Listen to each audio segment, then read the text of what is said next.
Tanggal na sa serbisyo ang 13 pulis sa Western Mindanao matapos mandaya umano sa April 2011 PNP entrance examination. 387 examinees ang inihinala ring sangkot sa pandaraya. Lumalabas kasi na pare-pareho ang kanilang mga maling sagot. Kahit sa iba't ibang lugar sila kumuha pa ng pagsusulit. Kaya naman inimbestigahan na ng National Police Commission o NAPOLCOM kung saan posibleng nanggaling ang leakage. Pinag-aaralan na rin ang mga resulta ng pagsusulit nitong April 2012 at October 2012. Ang nangyari umanong dayan sa April 2011 PNP entrance examination, yan ang ating tatalakayin ngayon. Para sa ating talakayan, narito kasama natin sa studio si Atty. Ed Escueta, Vice Chairman at Executive Officer ng National Police Commission ng NAPOLCOM. Tony, hi. Welcome po. Chairman, ayan. Good morning. Tinitingnan namin yung resulta ng examination. 2011 po ito. Pero anong dapat na tingin ng publiko dito? Dahil sabi nga, di ba, yung imahe ng police medyo yung credibility mababa, tapos lalabas pa ito. So, paano ito dapat tingnan ng ating kababayan? Na may mga reforma, di ba? Oo. Ang tingin ko, maganda nga na ito'y pinag-uusapan. Oo. Sapagkat dapat malaman ng ating mga kababayan na sa NAPOLCOM, hindi kami titigil na hindi mailabas itong mga katiwalang ito at mapreserba yung integridad ng aming examinations. Kailangan magtiwala sila sa amin. Kung kaya't anumang klase ng pandaraya at nakita namin, paparusahan talaga namin yung mga nagkasala. Sa tingin nyo, matagal na hong nangyayari ito, ngayon lang na-discover? Nangyari yan unang-una 2008, pero kukunti yung involved. Pero succeeding years, naging malaganap nitong 2011. Okay. Pakita na natin yung kaduda-duda. Bakit yung naisip na may dayan? Ito yung parang pinapaliwanag mo, Atty. Escueta. Ito yung kumbaga tally sheet, no? Nandito yung pangalan ng mga examinees, nandito yung mga test questions, ito yung mga answers, no, sa bawat test questions. At ang lumitaw, pagka orange, yan ang mga maling sagot. Yung green ang tamang sagot, okay. No? Ngayon, so pag makikita mo yung mga maling sagot, may pattern na lahat ng mga kumuha ng exam, pare-pareho yung maling sagot.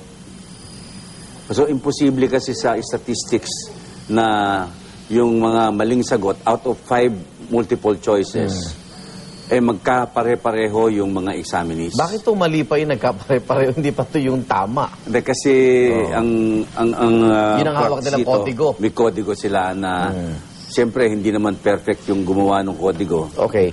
May tama, may mali. Okay, kung susundan natin yung pag-imprenta nung examination paper, saan nyo nakita na medyo nagkaroon ng parang loopholes para makakuha ng kopya kung sino man yan nasa likod niya? Palagi ko itong aming proseso ngayon na ang lahat ng test questions ay piniprint out namin dito sa Manila, sa aming head office.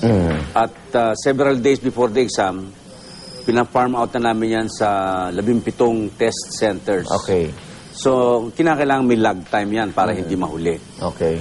Yun sigurong lag time na yon na ang test questions ay in transit at maaaring dumating na mas maaga doon sa lugar.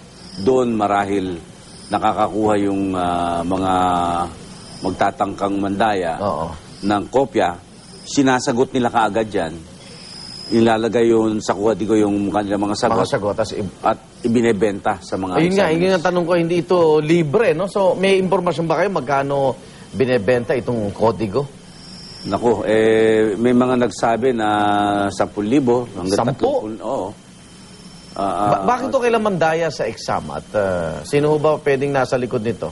Well, kung makikita natin ang mga lugar na merong dayaan sa Mindanao, meron sa Zamboanga City, Pagadian. Pagadian na naman. Coronadal, Hulosulu. Okay. Marahil yung lugar na yon ay talagang masidhi, yung kagustuhan ng mga aplikante na maging pulis. Maging pulis.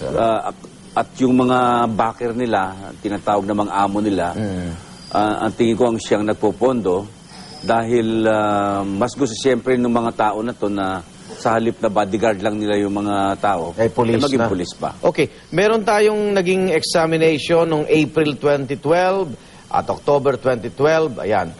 Kamusta na ho ito? Ito ba'y libre daya na o iniimbestigahan nyo pa rin?